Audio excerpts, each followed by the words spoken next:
Welcome back to another episode of the Bring the Juice Colts podcast. Just wanted to talk to you guys really quickly about this video here. So what's been going on over the last few hours? I'm pretty sure I'm going to be able to get this video up the same day, Tuesday night. And from what we've been told from a lot of different sources, Zach Kiefer was one of the guys who first introduced this, stating that the Colts are likely to sign backup offensive tackle Julien Davenport here in the next few days as basically more offensive line depth. Okay. So, Ballard and the Colts continue to have this approach of trying to get more offensive linemen to back up and do stuff like that, because I think most of us believe that the Colts are going to address the left tackle in the draft, unless somebody comes in that they know is going to be a starter for a couple years and it's not going to cost us a lot, which could ultimately happen. There are a few tackles still left on the board that, could make you somewhat confident that they'd be able to do that. But from what it sounds like is that they're going to address it in the draft. So on top of Sam Tevi that we talked about in the previous video, I did a breaking news segment on that signing. If you guys haven't checked that out, please be sure to go do so.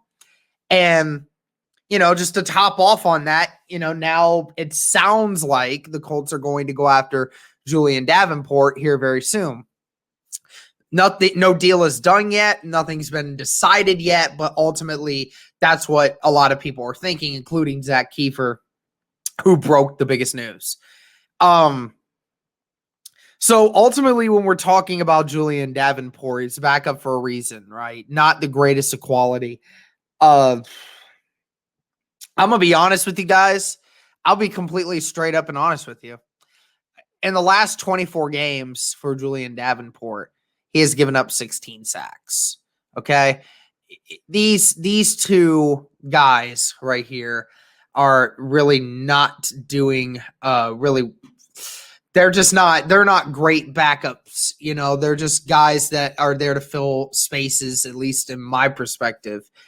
Now, I think Sam would be better as a backup than Davenport, but and before I even go into trying to trounce these guys before they even get started, okay, there are obviously chances for these guys, right?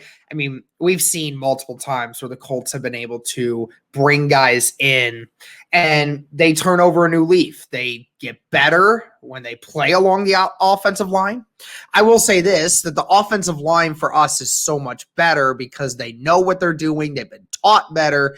I think that sort of thing really comes into play when you're bringing in two guys that have athletic potential.